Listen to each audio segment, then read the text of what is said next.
Hello friends, જો તમે એકને એક રસાવાળા મગનું શાક ખાઈને કંટાળી ગયા હોય તો આજે નવી રીતે આપણે મગનું શાક બનાવીશું। તો એના માટે અડધો કપ જેટલા મગને મેં સાંજે પાણીથી ધોઈ અને પલાળી દીધા હતા। તમે જોઈ શકો છો કે મગનો દાણો સરસ ફૂલી ગયો છે। લગભગ 6 થી 8 કલાક માટે પલાળીને રાખી દીધા હતા। તો હવે આપણે એને ગ્રાઇન્ડ કરવાના છે। તો એના માટે મગમાં રહેલા પાણીને નિતારી અને મગને જ ખાલી આપણે મિક્સર જારમાં એડ કરવાના છે। મગ આપણે પલાળીને લીધા છે એટલે એમાં પાણીનો ભાગ હોય જ છે, માટે એ આસાનીથી પાણી વગર પણ ગ્રાઇન્ડ થઈ જશે। તો આપણે જેટલા મગનું શાક બનાવવાનું હોય એટલા મગને આપણે મિક્સર જારમાં એડ કરી દેવાના છે અને સાથે તીખાશ માટે એક તીખું લીલું મરચુંને એડ કરીશું અને 1 ઇંચ જેટલા આદુના ટુકડાને એડ કરીશું। જો તમે લસણ ખાતા હોય તો 4 થી 5 જેટલી લસણની કળી પણ એડ કરી દેવી અને હવે સ્વાદ પ્રમાણે એમાં નમક એડ કરી દઈશું। 2 ચમચી જેટલી કોથમીરની સુકવણી છે એ એડ કરીશ। અત્યારે મારી પાસે લીલા ધાણા નથી, માટે હું એની સુકવણી એડ કરું છું। જો તમારી પાસે લીલા ફ્રેશ ધાણા હોય તો તમારે એ જ એડ કરવાના છે। હવે મિક્સરનું જાર બંધ કરી અને પલ્સ મોડ ઉપર થોડીવાર માટે ચલાવી લેવાનું। જો જરૂર પડે તો 1 થી 2 ચમચી જેટલું જ પાણી એડ કરવાનું છે અને આવું દરદરું એને ગ્રાઇન્ડ કરી લેવાનું છે। એકદમ ફાઇન પેસ્ટ તૈયાર નથી કરવાની, થોડું દરદરું રહે એવું ગ્રાઇન્ડ કરવાનું છે અને એમાંથી 2 ચમચી જેટલું મિક્સર હું અલગ બાઉલમાં ટ્રાન્સફર કરી લઈશ અને હવે આપણે જે મિક્સર ગ્રાઇન્ડ કરીને રાખ્યું છે એને એક બાઉલમાં ટ્રાન્સફર કરી લઈશું। અહીં આપણે જે 2 ચમચી જેટલું મિક્સર બાજુમાં કાઢીને રાખ્યું છે એનો ઉપયોગ આપણે ડાયરેક્ટ શાકમાં કરવાના છીએ। તો આ રીતે આપણે ચલાવીને જોઈ લઈશું, કોઈ મગના આખા દાણા તો નથી રહી ગયા। અને મિક્સર તમારું આવું હોવું જોઈએ, જે રીતે આપણે ભજીયા માટેનું બેટર બનાવતા હોઈએ એ રીતે ચમચીની મદદથી પડવું જોઈએ, વધારે ઢીલું પણ ના હોવું જોઈએ। તો હવે આપણે શાક માટેનો વઘાર કરી લઈએ। તો એના માટે એક કડાઈમાં 3 ટેબલસ્પૂન જેટલા તેલને ગરમ કરવા રાખી દઈશું। તેલ આપણું ગરમ થાય એટલે એમાં 1 ચમચી જેટલી રાઈ એડ કરીશું। જે રીતે આપણે મગના શાકનો વઘાર કરતા હોઈએ એ જ રીતે વઘાર કરવાનો છે।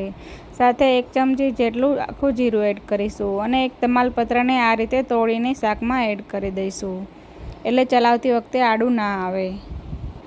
સાથે થોડા મીઠા લીમડાના પાન અને હિંગ પણ એડ કરી દઈશું। હવે આ મગનું શાક છે તો એ લસણની ચટણી વગર અધૂરું છે, તો એના માટે 1 ચમચી જેટલી લસણની ચટણી એડ કરી દઈશું।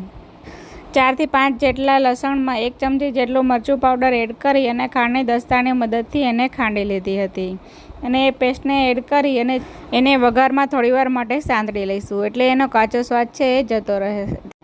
ત્યારબાદ એક મોટી સાઇઝની ડુંગળીની મિક્સર જારમાં પ્યોરે બનાવી લીધી છે એને પણ કઢાઈમાં એડ કરી દઈશું અને વઘાર સાથે સારી રીતે મિક્સ કરી લઈશું। અહીં આપણે અત્યારે ડુંગળીને સોતે નથી કરવાની, અત્યારે એકવાર સારી રીતે એને મિક્સ જ કરવાની છે। હવે આપણે જે પલાળેલા મગને ગ્રાઇન્ડ કર્યું હતું એમાંથી 2 ચમચી જેટલી પેસ્ટને અલગ કાઢી હતી એ પેસ્ટ અત્યારે આપણે કઢાઈમાં એડ કરી દેવાની છે અને એને પણ ડુંગળી સાથે સારી રીતે મિક્સ કરી દેવાની છે। હવે આ પેસ્ટને અને ડુંગળીને આપણે કૂક કરી લેવાનું છે। આપણે મગને બાફ્યા વગર કાચા જ ગ્રાઇન્ડ કર્યા હતા, એટલે એને કૂક થતાં થોડી વાર લાગશે। તો ગેસની ફ્લેમ એકદમ સ્લો રાખી અને કૂક કરવાનું છે। જો જરૂર લાગે તો વચ્ચે 2 ચમચી જેટલું પાણી એડ કરવાનું છે, કેમ કે મગની પેસ્ટ છે એ જો તમે સ્ટીલના વાસણમાં કરતા હશો તો નીચે બેસી જશે। હવે આ બંનેની સાથે આપણે ટમેટાની પ્યોરી એડ કરવાની છે। તો 2 મીડિયમ સાઇઝના ટમેટાની મિક્સર જારમાં મેં આ રીતે પ્યોરી બનાવી લીધી છે, એને પણ કઢાઈમાં એડ કરી અને આ મિક્સર સાથે સારી રીતે મિક્સ કરી દઈશું। જો પોસિબલ હોય તો આ શાક બનાવવા માટે નોનસ્ટિક કઢાઈનો જ ઉપયોગ કરવો, જેનાથી આ શાક સારી રીતે બની જશે અને જરા પણ નીચે નહીં બેસે। તો ટમેટાની પ્યોરી એકવાર સારી રીતે મિક્સ થઈ જાય ત્યારબાદ આપણે એમાં મસાલા કરી લઈશું। તો મસાલામાં અડધી ચમચી જેટલો હળદર પાવડર, 1 ચમચી જેટલું ધાણા જીરું પાવડર અને કલર સરસ આવે એના માટે 1 ચમચી જેટલું કશ્મીરી લાલ મરચું પાવડર એડ કરીશું અને સાથે જ ગ્રેવીના ભાગનું નમક એડ કરી દઈશું। અહીં આપણે તીખું મરચું ગ્રાઇન્ડ કરવામાં અને સાથે લસણની પેસ્ટ પણ એડ કરી છે, માટે તીખાશ માટે વધારે મરચું પાવડર એડ કરવાની જરૂર નથી। અહીં જો તમારે વધારે ગ્રેવી જોતી હોય તો તમે થોડા વધારે ટમેટાની પ્યોરી બનાવી અને આ શાકમાં એડ કરી શકો છો. તો હવે આમાં થોડું આપણે પાણી એડ કરી દઈશું, એટલે કે 1/4 કપ જેટલું પાણી એડ કરી દઈશું અને ફરીથી મિક્સ કરી દઈશું. હવે આ મિક્સરને આપણે કૂક થવા દેવાનું છે, માટે પાણી એડ કરીને જ કૂક કરવાનું છે, નહીંતર જે આપણે મગની પેસ્ટ એડ કરી છે એના લીધે નીચે બેસી જશે અને સારી રીતે કૂક નહીં થાય. તો હવે આપણે કડાઈની ઉપર જે મુઠિયા કરવા માટેની ચાળણી હોય છે એ રાખી દેવાની છે અને જે આપણે બેટર ગ્રાઇન્ડ કરીને રાખ્યું હતું એ લઈ લેવાનું છે. હવે એમાં આપણે ચપટી જેટલો ખાવાનો સોડા એડ કરવાનો છે અને એના ઉપર થોડા લીંબુના ટીપા એડ કરી અને એને એક્ટિવેટ કરી લેવાનો છે અને ત્યારબાદ એને મિક્સ કરી લેવાનું છે. જો તમારે ખાવાનો સોડા એડ ના કરવો હોય તો 2 થી 3 મિનિટ માટે સ્પૂનની મદદથી આ મિક્સરને ફેટી લેશો તો એમાં હવા ભરાઈ જશે, તો તમારે સોડા એડ કરવાની જરૂર નહીં પડે.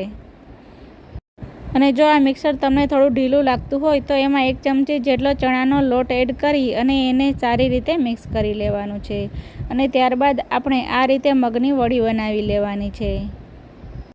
એટલે કે આપણે ભજીયા જે રીતે ફ્રાય કરવા માટે મૂકતા હોઈએ એ જ રીતે વડીને આ ચાળણી ઉપર રાખી દેવાની છે. તમે તમારી પસંદ પ્રમાણે વડીની સાઇઝ નાના મોટી રાખી શકો છો. આ રીતે આખી ચાળણીમાં વડી મૂકી અને આંગળીની મદદથી વડીનો થોડો રાઉન્ડ શેપ આપી દીધો છે. તમને જો મોદક જેવો શેપ પસંદ હોય તો એ રીતે બેટર થોડું જાડું રાખી અને એવો શેપ પણ આપી શકો છો. હવે એને ઢાંકી અને સ્લો ગેસની ફ્લેમ પર 5 થી 7 મિનિટ માટે આપણે કૂક કરી લેવાનું છે. તો 7 મિનિટ પછી આપણે એને ચેક કરી લઈશું. વચ્ચે એકવાર મેં ચેક કરી અને નીચે થોડું પાણી એડ કર્યું હતું. હવે ચપ્પુની મદદથી એને ચેક કરી લઈશું. જો વડી આપણી બરાબર ચડી ગઈ હોય તો આપણે ચાળણીને કડાઈમાંથી દૂર કરી લઈશું.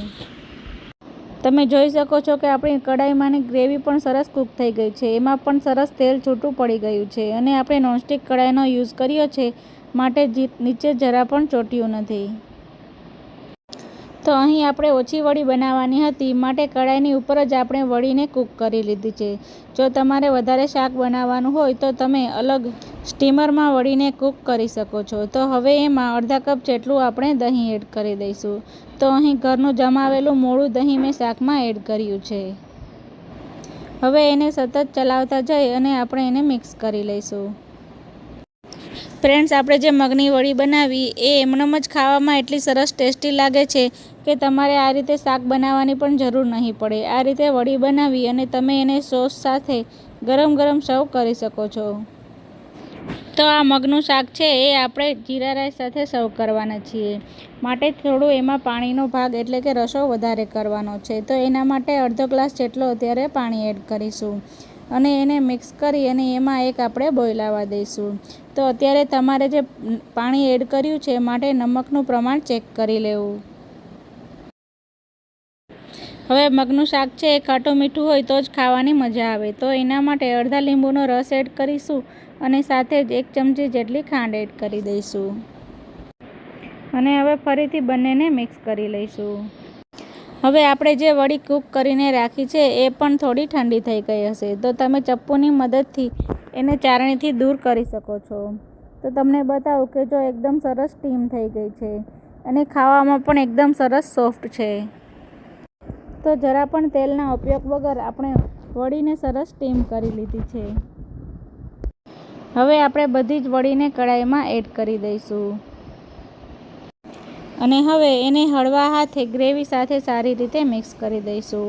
અહીં વડી છે એ પાણી વધારે શોષતી હોય છે, માટે તમારે ગ્રેવીમાં પાણીનું પ્રમાણ થોડું વધારે રાખવાનું છે. હવે આપણે 1 થી 2 મિનિટ માટે આ શાકને કૂક કરી લઈશું, એટલે જે ગ્રેવીનો ટેસ્ટ છે એ વડીમાં સરસ આવી જાય. ત્યારબાદ આપણે એને ગરમ ગરમ સર્વ કરી લઈશું. તો હું અહીં જીરા રાઈસ સાથે સર્વ કરું છું. તમે રોટલા, રોટલી, પરોઠા કે કોઈ પણ શાક સાથે સર્વ કરી શકો છો. તો ફ્રેન્ડ્સ, પનીરના શાકને પણ ટક્કર મારે એવું આ નવી રીતે મગનું શાકની રેસીપીનો વિડીયો તમને ગમ્યો હોય તો વિડીયોને લાઇક કરો, શેર કરો અને મારી ચેનલને સબસ્ક્રાઈબ કરો. મળીએ એક આવી જ નવી હેલ્ધી રેસીપી સાથે. ત્યાં સુધી ઇટ હેલ્ધી, કુક હેલ્ધી. બીજી શાકની રેસીપીના વિડીયો જોવા માટે સ્ક્રીન પર આપેલી લિંક પર ક્લિક